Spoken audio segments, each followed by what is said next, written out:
Pour connaître nos droits et les faire valoir, informons-nous sur conseilnational.fr. Lundi 9 septembre, on va commencer avec un petit blind test si vous voulez. Allez, on y va. Qui je suis? Bon, alors un moteur, une énergie, un art de vivre, ce qui nous rassemble tous, le but ultime afin de vivre dignement entre êtres humains. Une petite idée? Bah oui, forcément la démocratie. Et nous remercions d'ailleurs Iota de nous l'enseigner ici même dans la France Libre, une émission du CNTFCH. Soyez les bienvenus. Bonsoir Bruno, bonsoir Jean-Pierre, bonsoir Iota, bonsoir Philippe et vous-même messieurs dames, bonsoir. Merci de nous suivre. Bonsoir. Bonsoir à tous et à toutes. Bonsoir à tous et à toutes. Alors merci effectivement, pour la démocratie. bah oui, c'est pas merci, il a raison, c'est lui qui est dans le vrai. Il faut qu'on en parle un peu tout le temps, même en se rasant pour nous les hommes et les dames tout le temps. Donc voilà, c'est la démocratie, ça doit être notre leitmotiv. C'est déjà notre leitmotiv. Après, il ne reste plus qu'à l'agrémenter de vérité. Qu'est-ce que ça veut dire? Qu'est-ce que ça concrètement? Ça nous emmène vers quoi? Et c'est ce qu'on essaie de faire. J'ai pas abandonné depuis 15 ans. J'ai pas abandonné le projet depuis 15 ans. Et depuis 15 ans, on entend des catastrophes partout. Et moi, je continue témérairement de colporter ma vraie démocratie. Et au canal CNT, vous avez été cette année le meilleur podium, évidemment. Iota ne lâche rien et nous sommes de tout cœur avec elle. Exactement. Alors, y a-t-il d'autres remarques à faire avant de démarrer le sujet principal? Peut-être du côté de Bruno? Moi, j'ai une petite remarque à faire, un petit rappel à faire que donc pour tous ceux qui nous écoutent, sympathisants ou membres, de ne pas oublier que pour que nous puissions continuer nos émissions et qu'on puisse continuer à agir d'une manière positive en informant tout le monde, eh bien, de bien vouloir soit vous réinscrire si vous avez oublié de vous réinscrire, parce qu'il ne faut pas oublier de s'inscrire tous les ans, soit éventuellement si vous êtes sympathisant et que vous aimez ce qu'on fait, ce qu'on écoute, ce que vous écoutez chez nous, et bien éventuellement de faire un petit don, ce qui nous rendra service pour payer nos frais. Voilà ce que je voulais dire en tant que... Il faut surtout rappeler que tout ça parce que nous sommes totalement indépendants. Voilà, tout à fait. Oui, nous ne sommes pas sponsorisés, nous ne sommes pas subventionnés, évidemment. Donc, voilà. Et puis, il n'y a pas que ce que vous voyez dans l'émission, il y a aussi ce qui est produit sur notre site internet, conseilnational.fr, dans lequel on ne vous renvoie peut-être pas assez. Et vous dire également que tous les lundis, et nous sommes un lundi, tous les lundis soirs à 21h, sur une salle qui commence en 826 et à destination uniquement de nos adhérents, nous avons la réunion des adhérents pour répondre aux questions diverses et variées sur tous les sujets accessibles. Voilà, donc ça c'est pour ce soir, donc sur la salle 826, à condition d'être adhérent chez nous. Voilà ce que je voulais dire. Et puis donc nous avons également, puisqu'on en est je dirais aux informations utiles, nous avons également info.contact. Alors je ne voudrais pas mélanger les pédales. C'est contact.info@conseilnational.fr. Pour nous écrire tout simplement, si vous voulez nous contacter, que vous soyez ou non adhérent du CNTFCH. Voilà ce que je peux vous dire. Et puis on peut peut-être démarrer. Alors moi je veux bien démarrer sur un sentiment général que j'ai quand je regarde un petit peu autour de moi, c'est-à-dire sur Internet, pour être tout à fait clair. Sur Internet, on y voit des informations diverses et variées. Nous avons tous nos petites habitudes avec nos sources qu'on fait tourner de temps en temps pour voir si elles se recoupent ou pas. Donc aujourd'hui, c'est un petit peu la bagarre entre les pro-Trump et les anti-Trump, ceux qui pensent que Trump va nous sortir des ennuis, ceux qui pensent que Trump ne va pas nous en sortir des ennuis. Et puis ceux qui pensent que Trump est un méchant, est un vilain, et qui définitivement sont pro-Biden, définitivement sont pro-occidentaux, définitivement sont pour l'OTAN, évidemment, et la victoire des armées de l'OTAN sur le terrain. Alors les armées de l'OTAN sur le terrain, parlons-en rapidement, puisque nous n'avons pas plus de compétences ni d'informations que la majorité de ceux qui se prétendent en avoir en ont. Hein, voilà. Bien souvent, ce sont nos sources. Mais pas toujours. On a aussi des sources directes, hein, des gens qui nous téléphonent pour nous dire voilà ce que j'ai vu. Alors voilà ce que j'ai vu, c'est subjectif, c'est-à-dire c'est une personne qui a vu quelque chose dans un endroit donné à un moment donné. Donc c'est en aucun cas le reflet de la généralité des choses. C'est pas parce que j'ai vu des camions exploser que l'équipe du camion en question a perdu la guerre. Hein. C'est pas du tout ça. Hein. Donc voilà. Donc on est prudent, mais on a quand même des certitudes. On a quand même des personnes qui relayent l'information pour nous. Alors notre vocation n'est pas forcément de faire de la revue de presse, mais en revue, mais en question, pardon, mais en réalité, il est important d'accentuer les tendances. Or la tendance sur ce que nous savons sur la partie ukrainienne des choses, eh bien, c'est que ça se passe pas très bien pour les armées de l'OTAN. Voilà. Un indice pour le confirmer, c'est tout simple, c'est qu'on n'entend plus rien ou pas grand-chose qui vient de cette zone-là. Donc, il semblerait confirmer que quand on n'a rien à dire ou quand les choses ne se passent pas bien, on ne communique pas. Voilà. Donc, je dirais presque qu'au nord-est, rien de nouveau, pour paraphraser la phrase du titre d'un roman de Friedrich Maria Remarque. À l'ouest, rien de nouveau. Là, c'est plutôt au nord-est, donc l'Ukraine, rien de nouveau pour l'instant. Voilà, on pourrait parler aussi rapidement de ce qui se passe dans le Moyen-Orient, avec la bande, avec Gaza, tout ce qui se passe à Gaza, etc. Qui gagne, qui perd, qui va perdre, qui va gagner. Voilà, c'est un jeu qui se joue sur le tapis vert. Tout le monde envoie les paris. Et c'est pas le rôle du CNTFCH de rentrer dans ce jeu-là. En tout cas, on ne croit pas. Hein. Par contre, il y a des gens qui meurent, il y a des gens qui vont y laisser des plumes, il y a des pays qui vont mourir. Il va y avoir des bouleversements terribles après cette bataille, et comme il y en a eu de terribles pendant, et c'est pas fini. Donc, pour toutes ces raisons-là, comment dirais-je, nous ne nous accrochons pas à l'horreur et nous ne jouons pas d'être volontiers agitateurs des peurs, tout simplement. C'est pas c'est pas notre rôle. Donc voilà. Alors on a au contraire tendance dans notre rôle naturel à vouloir rendre les choses positives, ne voir que les côtés positifs des choses, dans un avenir qui va forcément être très différent de notre présent et de nos passés immédiats, compte tenu de ce qui se passe, compte tenu des enjeux, compte tenu des nouveautés qui s'annoncent. Voilà. Donc c'est le titre de ce soir. D'ailleurs, j'ai prononcé le mot et je passe la balle à Sylvain qui va introduire le sujet.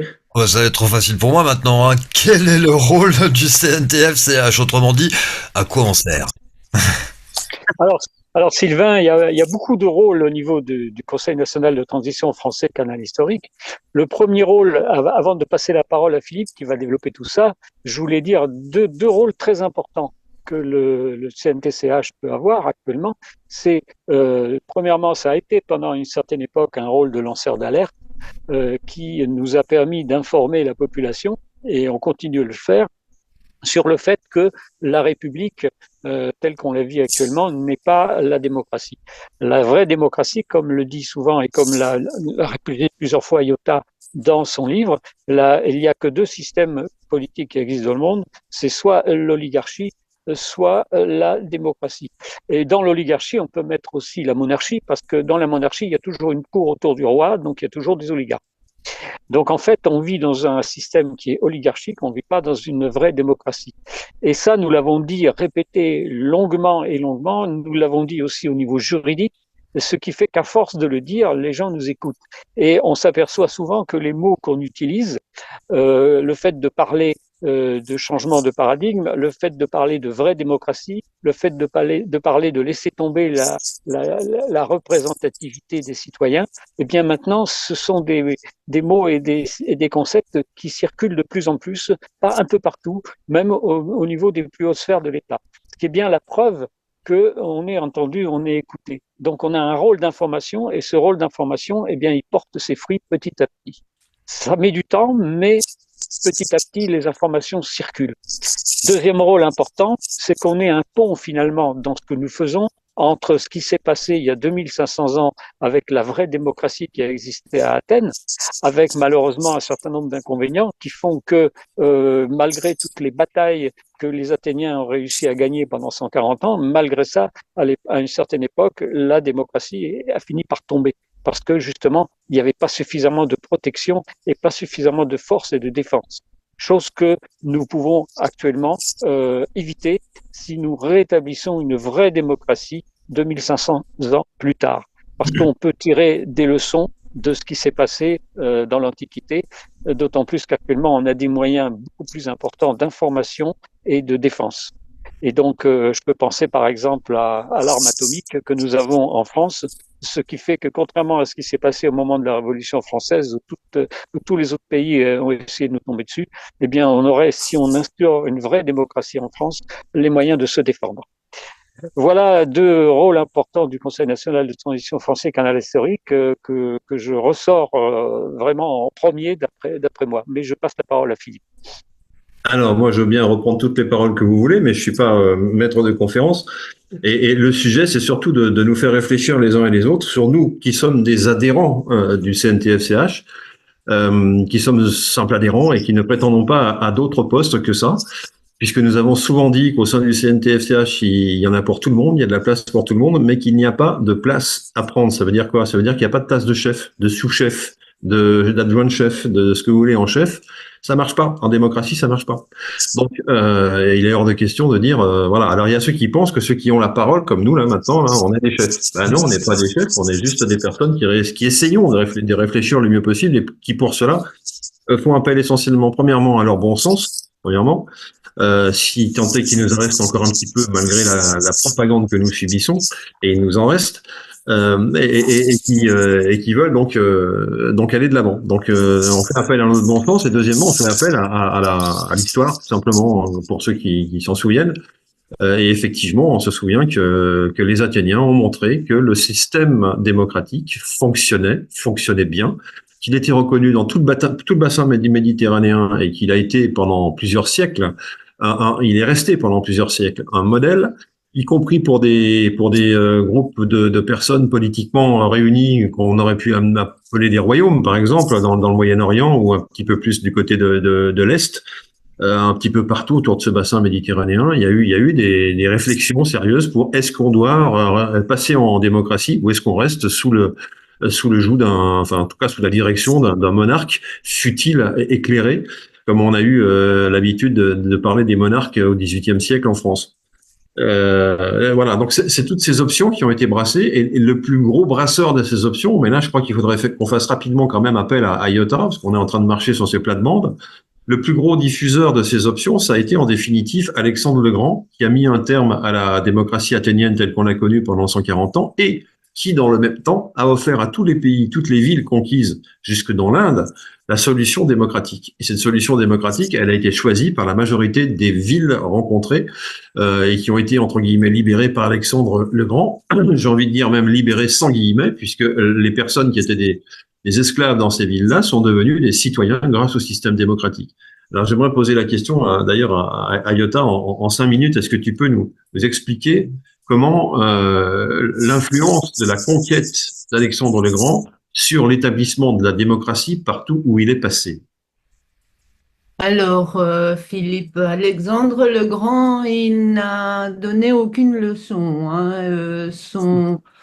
Son système était de partir donc avec ses armées, mais dans ses armées, il emmenait des philosophes athéniens, des mathématiciens, des scientifiques de cette époque-là. Il les emmenait avec lui et évidemment, on est 140 ans après une démocratie quand même très bien appliquée. Donc, Alexandre le Grand a pu, et d'ailleurs, il a reçu les cours de Aristote, pour pouvoir comprendre tous les systèmes qui existaient, les deux systèmes, hein. En l'occurrence, Alexandre le Grand provient du système oligarchique, mais il a avantagé la démocratie car à cette époque-là, eh bien, les démocrates, comme ils avaient fait toutes les inventions, et que toutes ces inventions-là étaient faites pour les gens simples, le public, elles n'étaient pas destinées à être Accaparé, ouais. mises en vente et accaparées par une seule personne. C'était à la disposition de tous. Et donc Alexandre le Grand a pu, on parle pas vraiment, évidemment, il a dû tuer des gens et tout ça, mais on parle plus d'une transmission culturelle, si vous voulez, qui a fait que Mais il faut dire aussi, Philippe, que ce soit en Inde, en Chine ou dans les pays du Moyen-Orient et même l'Amérique du Sud et du Nord, eh bien, tous ces gens-là étaient venus à Athènes au préalable visiter la ville d'Athènes qui proposait un monde libre. Alors ça, c'est un point très important ce que tu évoques là, parce que tu renverses déjà des murs là, en faisant plus que de laisser penser, en disant que les Grecs anciens étaient présents en Amérique du Sud. Ils étaient présents partout sur le monde connu aujourd'hui. Alors qu'ils sont pas censés connaître autre chose que ce qui les amène aux colonnes d'Hercule, c'est-à-dire au détroit de Gibraltar, et puis grosso modo au truc au canal de Suez, enfin qui n'existait pas à l'époque, mais à Suez. Voilà, dans quoi on circonscrit aujourd'hui encore l'histoire ancienne et l'histoire des Grecs anciens. Or, tu nous expliques qu'ils étaient présents en Amérique du Nord, en Amérique du Sud, en Asie, en Afrique, un peu partout, voire même complètement partout. Est-ce que j'ai Tout raison? à fait, tout à fait. Et on le sait comment? Parce qu'on a des preuves hein, de tout ça. On le sait parce que l'oligarchie, les 27 ans de guerre péloponnésienne qu'elle a fait à Athènes, que Sparte a fait donc à Athènes, c'était pour récupérer l'hégémonie. Ça veut dire que à cette époque-là, les Athéniens avaient l'hégémonie sur mer et donc ils contrôlaient tous les ports. Ils ont réussi cette hégémonie grâce à la culture et au commerce, évidemment. Et donc, forcément, ils sont, comme les Athéniens recevaient les taxes de passage des bateaux et tout ça, puisque c'est ça qui prouvait leur hégémonie. Donc, on a cette chose-là qui est très bien expliquée par l'oligarchie d'ailleurs, hein. Les oligarques qui disent Sparte a fait la guerre à Athènes pour récupérer l'hégémonie que Athènes avait. En réalité, c'était pour éliminer la démocratie. Mais bon, en attendant, on apprend que Athènes a une hégémonie sur tous les ports du monde. Après, ça c'est déjà une preuve, hein, puisqu'elle est dans beaucoup de livres. Ensuite, nous avons les pièces de monnaie qui ont été retrouvées partout. Et jusqu'au Canada, il y a plein de musées avec plein de pièces anciennes, des tétradrachmes et des pièces en or, bien sûr, que l'on peut dater de cette époque-là. Donc, voilà, soit eux sont venus, soit les Grecs y sont allés. Et Et donc, même Iota, et même dans les légendes des Incas, des Mayas et des Aztèques, on retrouve la mémoire d'une rencontre avec des êtres venus de l'Est sur des bateaux et qui étaient blonds et aux yeux bleus et qui étaient pas du tout, qui n'avaient pas du tout le même physique que les peuples d'Amérique du les Sud de autochtones. l'époque. Mais tout à fait, Bruno, parce que ben, il n'y a pas très longtemps, il y a 4 5 ans, ils ont retrouvé des anciennes de carcasses de bateaux sur les côtes sud-américaines. Donc ça aussi, c'était une preuve supplémentaire. Évidemment, c'est difficile à imaginer, les amis, parce que l'oligarchie, qu'est-ce qu'elle veut que l'on ne connaisse pas tout ça? Moi, je ne suis pas en train de promotionner la Grèce, je suis en train de promotionner la démocratie. Et voilà, il s'est passé que de toute façon, on utilise le mot démocratie aujourd'hui. C'est pas pour rien. Il a quand même traversé les 2000 ans. Donc, ça veut dire qu'il a été inscrit quelque part dans les mémoires de toutes les personnes sur la planète. Et en plus, les mots démocratie, dans toutes les langues, c'est démocratie. Il n'y a pas autre chose. Donc, ça a été tamponné au fer rouge, cette histoire-là. Et, euh, et pourquoi j'ai dit que c'est Alexandre le Grand qui a transporté, c'est parce que lui, il est passé en pratique. C'est-à-dire que quand il quittait une ville, il laissait toutes les personnes qui étaient capables de réaliser les créations scientifiques qu'ils avaient à cette époque-là pour gérer une ville. C'est-à-dire comment canaliser l'eau, comment avoir des toilettes et tout ça dans les maisons, comment chauffer, comment, voilà, toutes des technicités comme ça. Et évidemment, tous les peuples qu'Alexandre a visités, le peuple il disait, ben, s'il nous laisse 20 scientifiques en plus pour réussir ça, ça voulait dire qu'ils étaient contents. Et donc, il y a quand même des tas de villes qui se sont construites sur la planète, sur le modèle démocratique.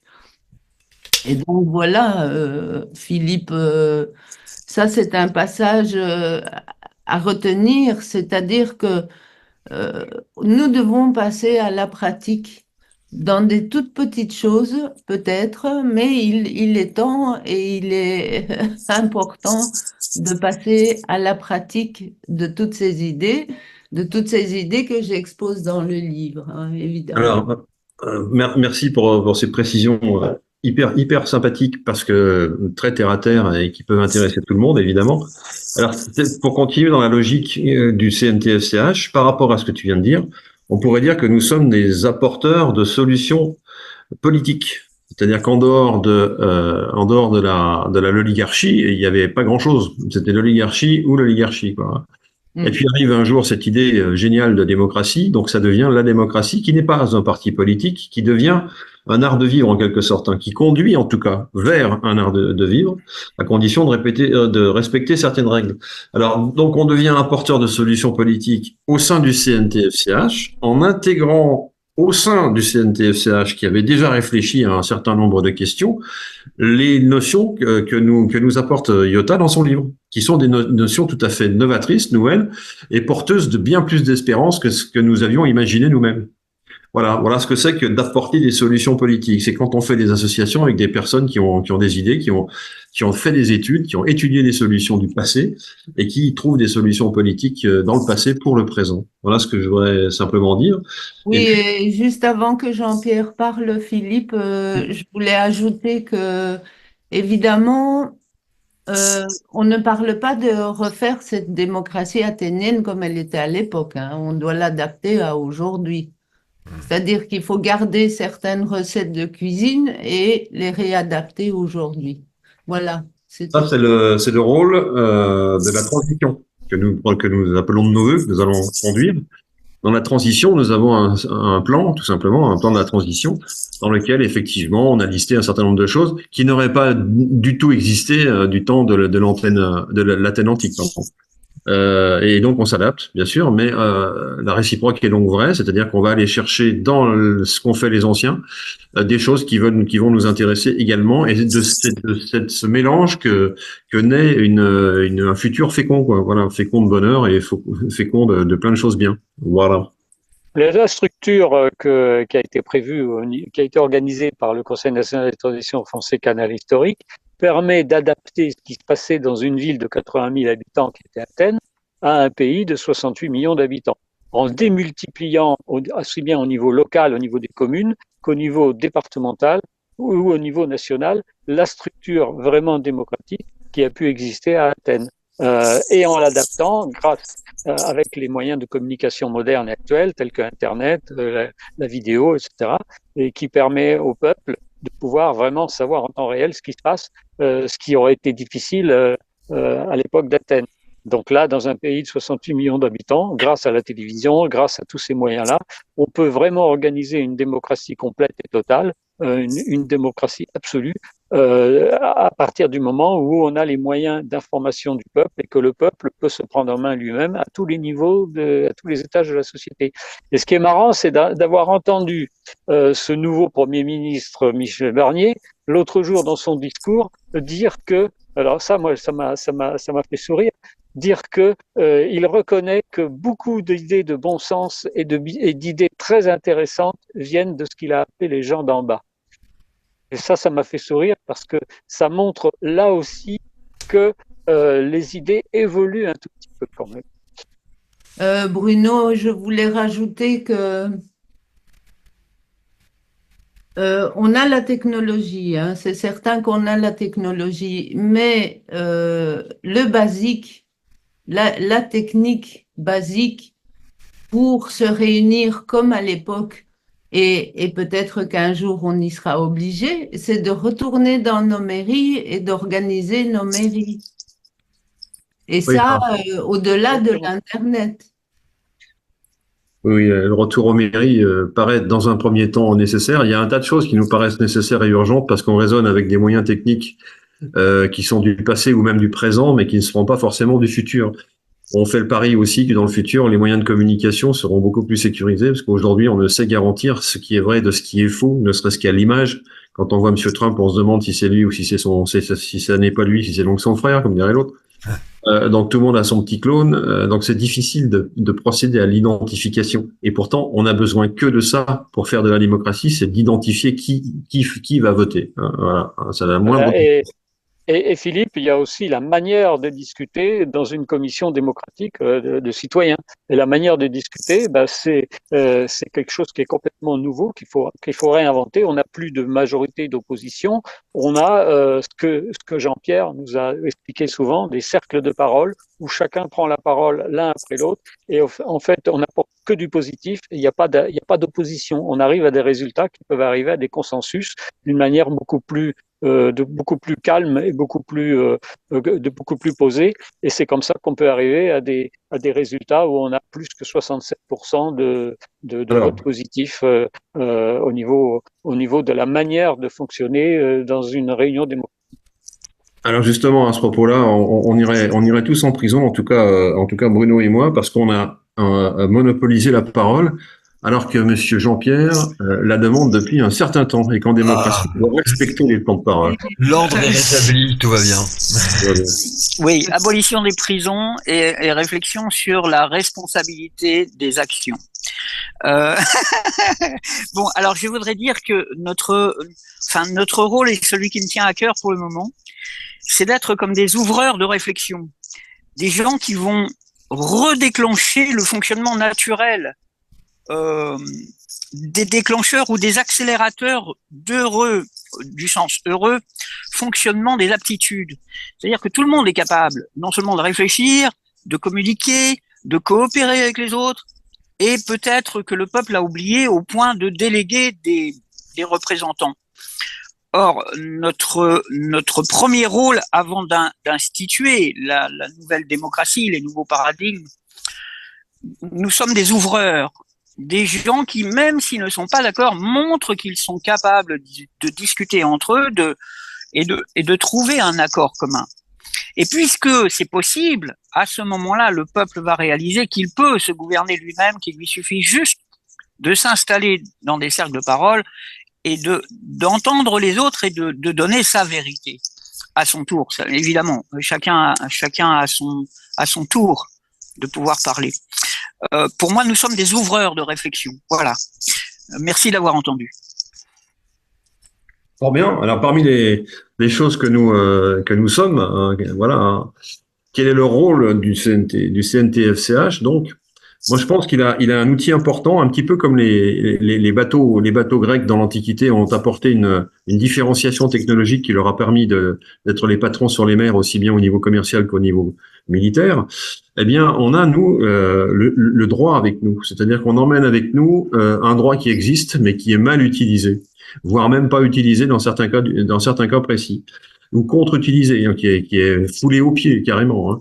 Donc on assiste à tout ça aujourd'hui, et aujourd'hui une des cordes à l'arc du CNTFCH, c'est d'embarquer le droit et de le faire savoir.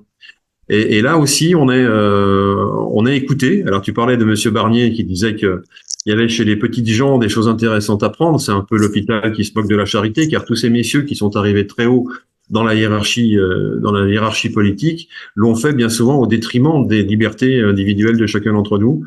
Et Monsieur Barnier ne fait pas exception à la règle puisqu'il est pro-européen, puisqu'il est pro un certain nombre de choses qui vont probablement réduire encore une fois nos libertés.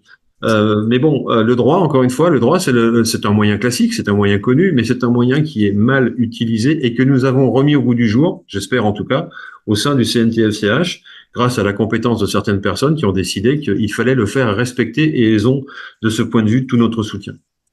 Voilà. Et puis on est aussi des relayeurs entre le passé et le présent. Alors tu l'as un petit peu dit tout à l'heure, Jean-Pierre, passé-présent. Le passé, c'est effectivement la démocratie du temps du 5e siècle avant Jésus-Christ, du temps des Périclès, du temps des Thucydides, du temps des Thémistocle.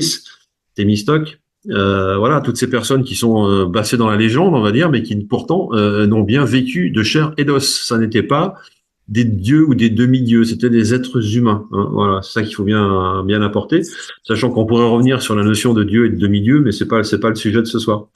Voilà, et puis un pont, on l'a déjà dit tout à l'heure, et puis nous sommes l'inventeur au sein du CNTFCH, et donc nous avons la responsabilité de définir un nouveau paradigme. Alors qui est un mélange de la sagesse des anciens, des connaissances de l'époque. C'est un mélange de cette connaissance que nous commençons seulement à avoir sur les technologies réelles qui existaient au temps de la Grèce antique, par exemple. On va parler, par exemple, du mécanisme denticitaire dont les scientifiques se creusent la cervelle pour savoir à quoi ça pouvait bien servir, ce truc-là. Et visiblement, ça servait à quelque chose, mais personne n'est capable de dire comment ça marche et à quoi ça servait. Donc il y a eu des inventions assez géniales qui ne sont pas encore accessibles à nos intelligences, parce que non pas que nous soyons plus bêtes qu'autrefois, mais nous sommes formatés différemment, et tout est dans le formatage évidemment. Donc voilà, donc notre rôle il est d'ouvrir, c'est tout à fait ce qu'a dit Jean-Pierre, c'est d'ouvrir les cerveaux, d'ouvrir les cervelles pour dire que ce qu'on a c'est pas la vérité universelle et permanente. Et qu'il y a eu d'autres situations où les êtres humains étaient beaucoup plus vifs, beaucoup plus performants techniquement, si je puis m'exprimer ainsi. Donc, on a plutôt assisté à une dégradation qu'à une augmentation de la qualité de l'être humain. Alors, effectivement, quand on fait du darwinisme et qu'on part de l'homme singe, si je puis dire, hein, le fameux chaînon manquant, qu'on ne retrouvera jamais, à mon avis, hein, c'est ce chaînon manquant. Parce que l'homme et le singe, c'est pas la même chose, c'est pas pareil, c'est deux souches différentes. En tout cas, j'en suis personnellement persuadé, avec d'autres. Et donc voilà. Et donc l'homme n'a fait plutôt que régresser, plutôt que s'améliorer. Donc si on part sur une logique créationniste, allez, en voyant les grands mots, hein, créationniste, ça veut dire quoi? Ça veut dire que l'homme a été créé par quelque chose, par quelqu'un, par une volonté, par tout ce que vous voulez. Il a été créé avec son ADN, etc. Et à partir de là, il a évolué selon des modèles qu'on lui a fournis à l'époque, bien sûr. Hein. Et aujourd'hui, nous disons que certains de ces modèles étaient meilleurs que ce que nous vivons aujourd'hui, tout simplement. Hein, voilà. Alors après, que faire de tout ça c'est un vaste sujet, évidemment. Hein, cette redécouverte de l'homme. Oui. En tout cas, Philippe, la démocratie, avec ou sans nous, qu'elle reviendra, c'est une vérité, c'est une vérité universelle. Oui, parce que comme tu le dis, à l'origine était la démocratie. On peut presque dire ça comme ça. Voilà. Donc, ce sera avec nous ou sans nous, mais elle reviendra forcément, puisque de toute façon, le système oligarchique est toujours voué à imploser à un moment donné. Donc, les civilisations perdues que nous connaissons, c'est toujours des systèmes oligarchiques qui ont implosé par eux-mêmes. Et la démocratie, quand elle a disparu, c'est que l'oligarchie a mis vraiment tous les moyens pour la faire disparaître et laisser croire à tout le monde qu'il n'y a que ce système-là. Et donc ça fait quand même 12 000 ans où l'oligarchie a le dessus. La démocratie est un peu moins, mais en moyenne générale, il y a plus de démocratie dans l'univers et sur la Terre que d'oligarchie. Alors, si on part du principe que l'homme est mis dans des rails pour évoluer en permanence, que le but, il est probablement spirituel, mais bon, on va pas rentrer dans ces questions-là ce soir. Mais l'évolution de l'évolution, ça ne peut aboutir que si l'oligarchie nous en laisse la possibilité et qu'elle ne fait pas elle-même exploser tout le truc, quoi. Hein. Elle fait pas tout péter, comme on dit. Hein. Or, il semblerait qu'à plusieurs reprises sur cette merveilleuse planète qu'on appelle la Terre ou Gaïa, à plusieurs reprises, il y a eu des explosions et des fins de civilisation. Donc l'idée, ce serait de dire comment faire pour que cette évolution de l'être humain se fasse dans le calme, dans la paix, dans l'amour, dans tous les sentiments positifs, plutôt que ne s'achève systématiquement par des guerres meurtrières. Eh bien, il n'y a que la démocratie qui peut nous y conduire. C'est un petit peu ça la conclusion de l'affaire. Oui, Jean-Pierre, la parole est à toi. Oui, alors j'ai entendu le terme petite gens.